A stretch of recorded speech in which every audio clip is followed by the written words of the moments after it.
काशिफ, जो क्लूज मिले हैं आप उन्हें सम अप कर दीजिए। और ज़ाहिर तशद्दुद भी हुआ लाश पे, क्योंकि शुरू में इस पे तरह तरह की बात की गई कि कैसे कत्ल हुआ भी कि नहीं हुआ, लेकिन तशद्दुद हुआ है, ज़दोकोब किया गया कत्ल से पहले। जो असलहा था, जो गोली थी, वो गोली का कौल जाए वक़ुआ से कुछ नहीं मिल सकता। नहीं, और फिर ये चीजें कंपाउंड करती हैं ना इशू को कि कत्ल हुआ भी कि नहीं हुआ, क्योंकि सोशल मीडिया कैसे डीएक्टिवेट करके गए, पैसे सारे ट्रांसफर करके गए। What was he thinking? ये सब कुछ क्यों हो रहा था प्रीएम्प्टिवली? देखिए, सबसे पहले शुरू यहाँ से करते हैं कि मीर रजा को जो गोली लगी, क्या वो फ्रंट साइड से लगी या फिर बैक साइड से लगी, ये बहुत ज्यादा इंपॉर्टेंट है। जो इनिशियल मेडिकल रिपोर्ट आई उसमें उसका एग्जैक्ट पॉइंट और एंट्री पॉइंट नहीं लिखा गया। अगर तो ये गोली फ्रंट साइड से लगी तो इसका मतलब है कि ये हो सकता है कि इब्तिदाई तौर पर खुदकुशी की तरफ ये मामला जाए। लेकिन अगर ये गोली बैक साइड से लगी तो इसका मतलब है किसी ने इसको हिट किया, कत्ल किया और उसके बाद जो है वो वहां फेंक कर फरार हो गया। अब ये दोनों चीजें अलग अलग पॉइंट है और इस पे पुलिस तफ्तीश कर रही है और पुलिस को इस हवाले से अब तक कोई चीज सामने नहीं आई है। पुलिस की जानिब से कहा जा रहा है कि मेडिकल रिपोर्ट भी हो सकता है कि दोबारा करवाई जाए और उसके एनालिसिस दोबारा हो, ताकि उससे ये चीज कंफर्म हो कि गोली पीछे से लगी या फिर आगे से लगी। एक तो पॉइंट ये हो गया। फिर उसके बाद ये तमाम तर चीजें मीर रजा ने क्यों की, कैसे वो अपना वॉलेट, स्मार्ट वॉच, दीगर चीजें घर पर छोड़कर गया, जो 40,000 रुपए उसके पास थे उसमें से 39,000 वो घर छोड़कर गया और सिर्फ 1,000 रुपए ऑनलाइन टैक्सी ड्राइवर को देने के लिए साथ लेकर गया, ये क्यों जरूरी था? फिर अकेले उस रास्ते पे जब ड्रॉप हुआ वो तो पैदल क्यों चल रहा था? बड़ी सुनसान जगह है। इन तमाम तर चीजों से पुलिस को ऐसे लगता था कि ये शायद इब्तिदाई तौर पर खुदकुशी है। लेकिन जब पुलिस ने इसको मजीद इंटेरोगेट किया, मुख्तलिफ सीसीटीवी फुटेजेस हासिल हो गई, उसके बाद पता ये चला कि जो गन है जो इसमें इस्तेमाल हुई है, जिसकी सीसीटीवी फुटेज भी मंजर आम पर आई, कि अपनी शॉप से ये गार्ड आबिद की जो गन है वो निकालता है और निकालने के बाद इस स्पॉट की तरफ जाता है। लेकिन उस गन को निकालने के बाद भी पहले वो घर जाता है, अपने घर में तमाम तर चीजें रखता है, रखने के बाद वहां से फिर दोबारा निकलता है। तो ये चीजें भी काफी ज्यादा मशकूक हो रही थी कि आया ऐसे क्यों किया गया। फिर उससे आगे जब इन्वेस्टिगेशन बढ़ी तो पता चला कि जो गन का पाउच है वो उसी झाड़ियों के थोड़े से करीब से मिल गया।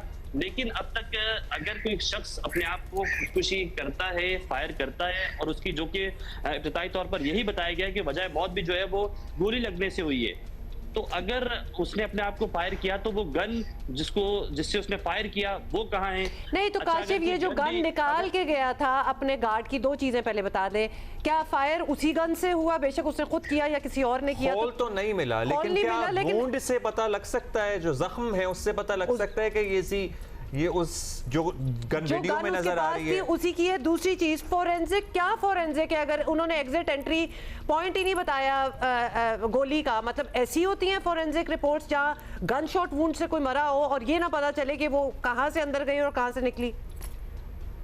देखिए, बॉडी का केमिकल एग्जामिन हुआ और उसमें अब तक एंट्री और एग्जैक्ट पॉइंट जो है वो कंफर्म नहीं हुआ। उसका रीजन ये कि बॉडी जो है वो डिकम्पोज होना शुरू हो चुकी थी। ये भी एक सवाल है, जब हम जो माहिरीन हैं उनसे जब पूछते हैं कि क्या 24 घंटे के अंदर बॉडी इतनी डिकम्पोज हो जाती है, तो इसका जवाब नहीं में मिलता है। उसका रीजन ये कि जो मीर रजा का चेहरा है वो काफी ज्यादा जो है वो सूजा हुआ था, फूला हुआ था, और उसके बाद उसके जिस्म पे ऊपर जो है वो मुख्तलिफ तशद्दुद के या फिर आप कह सकते हैं कि जलने के निशानात थे। तो एक दिन के अंदर इतनी तमाम तर चीजें नहीं हो सकती हैं। फिर आपका सवाल ये भी है कि क्या ये उसी गन की बुलेट है? देखिए, जो पाउच जब वहां से मिला तो उससे ये लगता है कि ये यही गन इस पे इस्तेमाल हो सकती है, लेकिन पुलिस की जानिब से अब तक इसका कोई चीज, चूंकि वहां से ना तो गोली का खोल मिला ना ही इसका सिक्का मिला, जिसकी वजह से करके बहुत ज्यादा मुश्किलात का सामना है कि अब तक ये कंफर्म नहीं हो सका है कि आया ये जो फायर किया गया वो 9mm पिस्तौल का था या 30 बोर का था।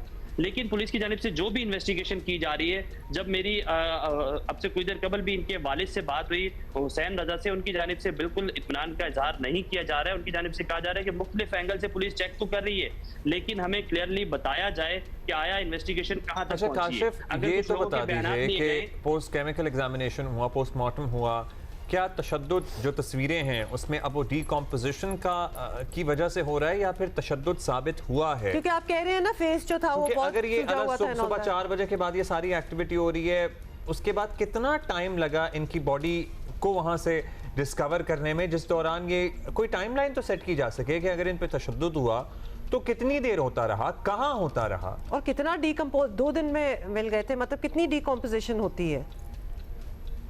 देखिए 26 से 28 घंटे बाद जो इसकी लाश है वो वहां से मिल गई थी। अब इस 26 से 28 घंटे के दौरान इस हद तक डिकम्पोज नहीं हो सकता। यही तो जो तफ्तीशी हुकाम है, जब हम उनसे बात कर रहे हैं तो उनकी जानिब से भी इस चीज का प्रॉपर जवाब नहीं दिया जाए। ना सिर्फ तफ्तीशी हुकाम बल्कि जो मेडिकल के एक्सपर्ट्स हैं जितने जो एमएल है वो बनाई है, उनकी जानिब से भी अब तक ये नहीं कहा जा सकता कि आया ये तशद्दुद के निशानात कितने गहरे हैं।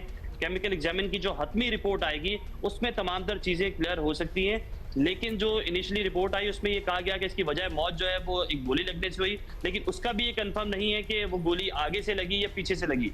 ये बहुत बड़ा क्लू पुलिस के लिए है। साथ साथ इसकी ये भी जरूरी है कि जो वेपन या फिर होल या फिर इसकी बॉडी के अंदर जो सिक्का आर पार हुआ है, इस हवाले से इन तीनों चीजों में से कोई चीज भी अगर मिल जाती है पुलिस को तो इन्वेस्टिगेशन बहुत ज्यादा जरूरी हो सकती है। और आपने बात की फॉरेंसिक की, जो इसका मोबाइल फोन है जो कुछ ही फासले के बाद मिला वहां से, उसकी फॉरेंसिक रिपोर्ट आना बाकी है। उससे भी ये चीजें सामने आएंगी। सीडीआर तो निकाल ली गई, जो कॉल डाटा रिकॉर्ड है वो तमाम से निकाला गया। उसी की बुनियाद पर 15 अफराद को शामिल तफ्तीश करके उनसे जो है वो पूछगछ भी की गई और उनसे मजीद तफसीलात भी हासिल की जा रही है। इस पूरी स्टोरी के अंदर एक आंसर ये भी आ रहा है कि जो मीर रजा है वो डिजिटल करेंसी का काम करता था और काफी ज्यादा लोगों का मकरूज भी था। तो उस हवाले से भी करके जो है वो पुलिस ने इन्वेस्टिगेशन शुरू कर दी और पुलिस की जानिब से दावा किया जा रहा है कि ना सिर्फ पुलिस की जो शोबा तफ्तीश है वो इस पे काम करेगी, बल्कि अगर डिजिटल करेंसी का मामला आया तो FIA या दीगर इदारों को भी जो है वो इसमें इन्वॉल्व किया जाएगा ताकि इसकी इन्वेस्टिगेशन मजीद वसी की जा सके। अब तक जो 15 अफराद के बयानात लिए गए हैं उनमें बताया जा रहा है हुकाम की जानिब से कि 2 सगे भाई भी शामिल हैं जिनके बहुत ज्यादा इन्वेस्टमेंट इसने डिजिटल करेंसी में की थी। तमाम उस हवाले से भी पुलिस की जानिब से तफ्तीश शुरू कर दी गई है, जबकि जो मुकदमा दर्ज किया गया है उसकी जो उसमें सेक्शन लगाए गए हैं उस हवाले से भी मजीद तफ्तीश शुरू कर दी गई है कि आया ये किस रूट से इस स्पॉट तक पहुंचा, कैसे इसने आगे अपनी तमाम तर चीजें जो है वो की और उसके बाद इसने क्या ये प्लानिंग की हुई थी कि ये किसी से मिलने जा रहा है या फिर ये अकेला इस तरह मूव हुआ। तो ये सारी चीजें बहुत ज्यादा जरूरी है। इसमें एक इंपॉर्टेंट बात ये भी है कि एक और CCTV फुटेज जो है वो मंजर आम पर आई, जिसमें ये भी देखा गया कि जिस स्पॉट से इसकी लाश मिली है वहां एक मशकूक मोटरसाइकिल सवार कुछ लोग आकर रुकते हैं और सिर्फ 20 सेकंड के लिए रुकते हैं और उसके बाद वो वहां से चले जाते हैं। जिस स्पॉट पर ये मामला हुआ ये स्पॉट है गुलिस्तान जौहर ब्लॉक 1 पहाड़ी का ये इलाका है और यहाँ अमूमन जिस सड़क पर के सराउंडिंग पर जो है ये लाश मिली है वहाँ बहुत ज्यादा मूवमेंट नहीं होती है। इस वजह से करके भी बहुत ज्यादा प्रॉब्लम पुलिस को हो रही है, चूंकि रात की अंधेरे के अंदर एक मोटरसाइकिल वहां आकर रुकती है। कैमरों के पिक्सल बहुत ज्यादा अच्छे नहीं है, जिसकी वजह से ये पता नहीं चल सकता है कि आया उसमें जो लोग हैं वो उनकी तादाद क्या है या फिर वो क्या करने के लिए वहां रुकते हैं। तो इस हवाले से भी पुलिस की जानिब से इन्वेस्टिगेशन शुरू कर दी गई। पुलिस के ये कहना है कि अगर इन मोटरसाइकिल सवार अफराद का पता चल जाए तो उससे भी बहुत ज्यादा चीजें क्लियर हो जाएंगी, क्योंकि ये इस लाश की इंफॉर्मेशन जो है वो एक करीब मौजूद नर्सरी का जो मालिक है या एम्प्लॉय है उसकी जानिब से दी गई थी। तो उसकी जानिब से ये बताया गया कि वो इस स्पॉट पर एक दिन पहले भी आया था। इसमें कहने का उनका मकसद ये है कि 28 तारीख को जब मीर रजा लापता हुआ तो उस स्पॉट पर वो उस दिन भी आया था और 29 को भी आया था। तो 28 को उसकी लाश है इस जगह पर, चूंकि वो यहाँ गमले बहुत ज्यादा मौजूद थे तो उन्हें जो है वो पानी देता था, तो उस दिन जो है वो इसकी लाश यहाँ नहीं थी। 29 तारीख को जब उसने देखा तो फिर उसने इन्फॉर्म पुलिस को भी किया और रेस्क्यू इदारों को भी किया। तो ये भी एक बहुत ज्यादा चीज सवालिया निशान है कि एक दिन के अंदर ही वो लाश वहां मौजूद थी। तो इसका मतलब है कि वो जो इब्तदाई तौर पर ये कहा जा रहा था कि गर्मी की वजह से डिकम्पोज हुई है, तो गर्मी की वजह से डिकम्पोज भी नहीं हुई, क्योंकि उस लाश को वहां पड़े हुए 24 घंटे भी नहीं हुए थे। इब्तदाई तौर पर यही लगता है। तो ये बहुत सारी ऐसे सवालात हैं। Got it, Kashif. Thank you. You gave us all the details you have. तफ्तीश अभी जारी है, लेकिन ज़ाहिर है एक और पहलू सामने आके I mean, I'm just thinking, Abdullah, कि how long does it take for forensics to do their work? Okay, phone records जो हैं वो तो अब तक निकल आने चाहिए होंगे और वो तो निकाल ली गई थी CDR, हाँ, तो और उसकी बेसिस पे बहुत तो सारे लोग शामिल हैं, तफ्तीश भी हैं। आपने किसको की, मैसेजेस किसको किए, फोन जो होता है वो काफी मतलब 15 लोग एक्चुअली शामिल तफ्तीश हैं इस केस से मुताल्लिक, जिसमें लेन देन के तनाज़े इस नौजवान के काफ़ी थे। क्रिप्टो में ये इन्वेस्टमेंट करता था और प्रॉब्ली लोगों की भी करता था। एक और अभी इसी तरह का केस हमने क्रिप्टो वाला सुना था ना, हाँ वो भी था। सो वो जो as far as because the world knows him, जो obviously इतना सोशल मीडिया पे अप्रोर हुआ because he was known as an entrepreneur and a very successful one. लेकिन अब जो दूसरा एलिमेंट आ रहा है ना, ये डिजिटल करेंसी और इस किस्म की चीज़ों का, ये जो शॉर्टकट ऑफ मेकिंग मनी, अगर तो ऐसा ही है, हम कोई इल्ज़ाम नहीं लगा रहे, अभी ये सारी स्पेकुलेटिव बातें हैं, दिस इज़ सो स्केरी।